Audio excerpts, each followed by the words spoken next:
সম্মানিত ভাইরা আমার, আল্লাহর পয়গম্বর হযরত আদম আলাইহিস সালামের সন্তানরা যে কোরবানি দিয়েছে, আমার মনে হয় ওই সিস্টেম যদি এখনো থাকতো, যে কোরবানি যাদের কবুল হবে ওই কোরবানিগুলি আগুন এসে পোড়ায় নিয়ে চলে যাবে, আর যাদের কোরবানি কবুল হবে না গোশতগুলি জমিনের ভিতরে পড়ে থাকবে।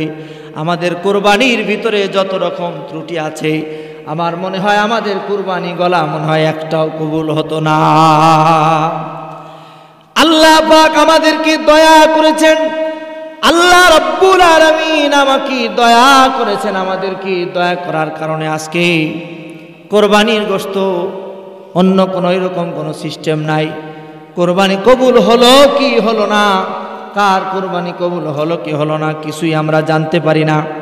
যদি জানার সিস্টেম থাকতো তাহলে সমাজের ভিতরে বহু মানুষের মুখোশ উন্মোচন হয়ে যেত।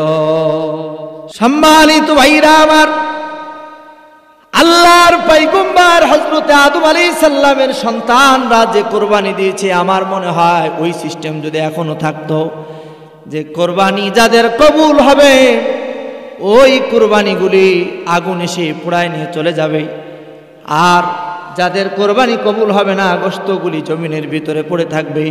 আমাদের কোরবানির ভিতরে যত রকম ত্রুটি আছে, আমার মনে হয় আমাদের কোরবানি গলা মনে হয় একটাও কবুল হতো না।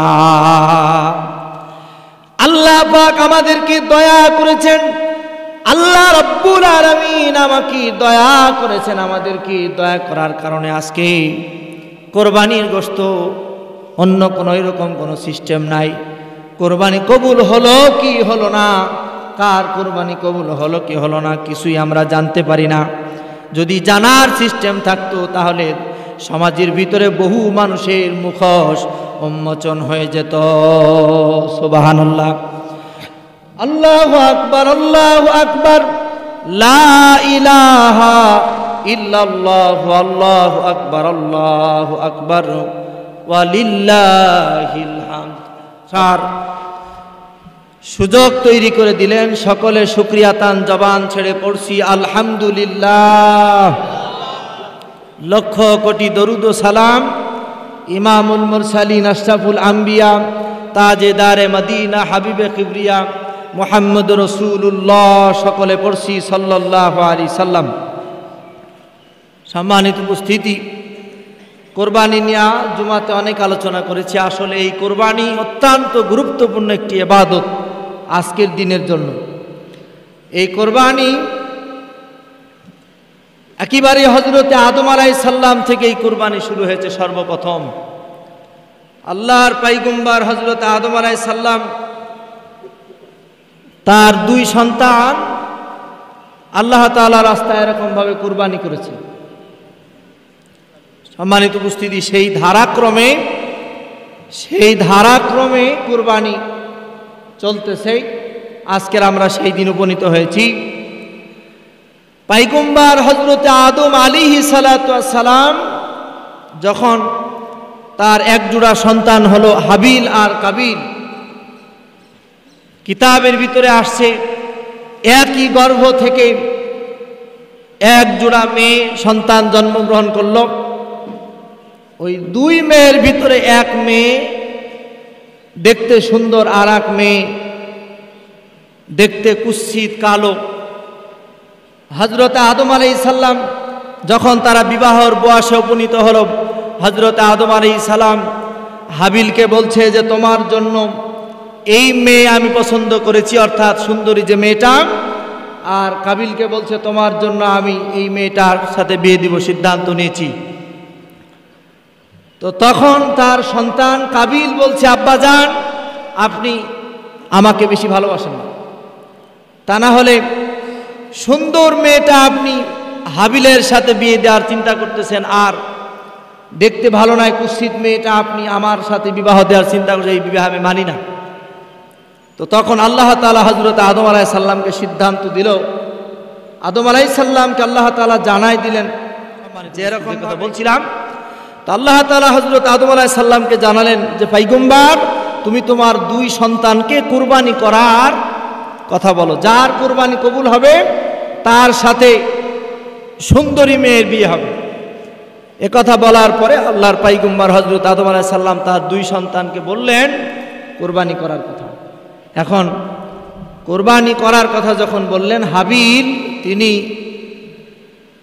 উট এরকম ভাবে দুম্বা চড়িয়ে বেড়াতেন, দুম্বা। তিনি এই দুম্বার পালের ভিতর থেকে সুন্দর একটা দুম্বা কুরবানি করার নিয়ত করলেন। সুবহানাল্লাহ।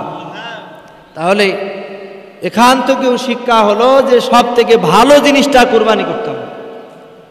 আপনার বাড়িতে 5টা ছাগল আছে, 4টা বিক্রি করবেন, 1টা কুরবানি দেবেন। আপনার টার্গেট থাকবে সব থেকে ভালোটা আমি কুরবানি দেব, আর যেটা দুর্বল, যেগুলি নরমাল, ওগুলিকে আমি বিক্রি করে দেবো। এটা হচ্ছে নিয়ত থাকা লাগবে। তো হাবিল সিদ্ধান্ত নিলেন যে আমি একটা ভালো, উত্তম, দেখতে সুন্দর, হুষ্টপুষ্ট দুম্বা কুরবানি করব। আর কাবিল তিনি চাষাবাদ করতেন, চাষি ছিলেন, তিনি কিছু ফসলাদি আল্লাহ রাস্তায় কুরবানি করলেন। এখন এই 2 জনার কুরবানি করার সিদ্ধান্ত নেয়। ওই সময় কুরবানি দিলে কুরবানি কবুল হওয়ার সিস্টেম ছিল, একটা আগুনের ফুলকি এসে এটাকে জ্বালিয়ে পুড়িয়ে নিয়ে চলে যাবে, যারটা নিয়ে যাবে সেই কুরবানি কবুল হবে, আর যারটা নিয়ে যাবে না সেই কুরবানি কবুল হবে না। সম্মানিত ভাইরা আমার, আল্লাহর পয়গম্বর হযরত আদম আলাইহিস সালামের সন্তান হাবিল যখন দুম্বা কুরবানি করলো, সব থেকে সুন্দর যেই পুষ্ট দুম্বাটা যখন কুরবানি করলো, এই কুরবানিটা কুরবানি করার সময় সিস্টেম ছিল, পদ্ধতি হলো পাহাড়ের উপরে কুরবানির এই গোশতটা রেখে আসা হতো। পয়গম্বরের সন্তান হাবিল বলে এই গোশতটুকু পাহাড়ের উপরে রেখে আসলেন কুরবানি করার পর। আর অন্যদিকে কাবিল যে কিছু শস্য ফসল কুরবানি করলো সেটাও পাহাড়ের উপরে রেখে আসলো। 2 জনার নিয়ত ছিল ভিন্ন রকম। হাবিলের নিয়তের ভিতরে ছিল সহি, নিয়তটা ভালো থাকার কারণে আল্লাহ রাব্বুল আলামিন হাবিলের কুরবানিকে কবুল করলেন, আর কাবিলের কুরবানিকে আল্লাহ পাক কবুল করলেন না। ওই পাহাড়ের উপরে রেখে আসার পর আল্লাহর পয়গম্বর হযরত আদম আলাইহিস সালাম তাকায় দেখলেন এবং তার 2 সন্তানও দেখল, যেরকম ভাবে কুরবানিটা হাবিলের কুরবানি আগুনের একটা স্ফুলিঙ্গ এসে এরকম পুড়ায় নিয়ে গেছে, ওইটাই কবুল হয়ে গেছে, আর কাবিলের কুরবানি কবুল হয় নাই। এই জন্য কাবিলের রাগ হলো, আমার কুরবানি কবুল হয় নাই, তোমার কুরবানি কবুল হয়েছে, আমি তোমাকে হত্যা করব, তোমাকে আর বাঁচায় রাখবো না। সম্মানিত ভাইরা আমার, আল্লাহর পয়গম্বর হযরত আদম আলাইহিস সালামের সন্তানরা যে কুরবানি দিয়েছে, আমার মনে হয় ওই সিস্টেম যদি এখনো থাকতো, যে কুরবানি যাদের কবুল হবে ওই কুরবানিগুলি আগুন এসে পোড়ায় নিয়ে চলে যাবে, আর যাদের কুরবানি কবুল হবে না গোশতগুলি জমিনের ভিতরে পড়ে থাকবে। আমাদের কুরবানির ভিতরে যত রকম ত্রুটি আছে, আমার মনে হয় আমাদের কুরবানি গলা মনে হয় একটাও কবুল হতো না। আল্লাহ পাক আমাদেরকে দয়া করেছেন, আল্লাহ রাব্বুল আলামিন আমাকে দয়া করেছেন, আমাদেরকে দয়া করার কারণে আজকে কোরবানির গোশত অন্য কোনো এরকম কোনো সিস্টেম নাই। কোরবানি কবুল হলো কি হলো না, কার কোরবানি কবুল হলো কি হলো না, কিছুই আমরা জানতে পারি না। যদি জানার সিস্টেম থাকতো তাহলে সমাজের ভিতরে বহু মানুষের মুখোশ উন্মোচন হয়ে যেত। সুবহানাল্লাহ, আল্লাহু আকবার, আল্লাহু আকবার, লা ইলাহা ইল্লাল্লাহ, আল্লাহু আকবার, আল্লাহু আকবার, ওয়া লিল্লাহিল হামদ।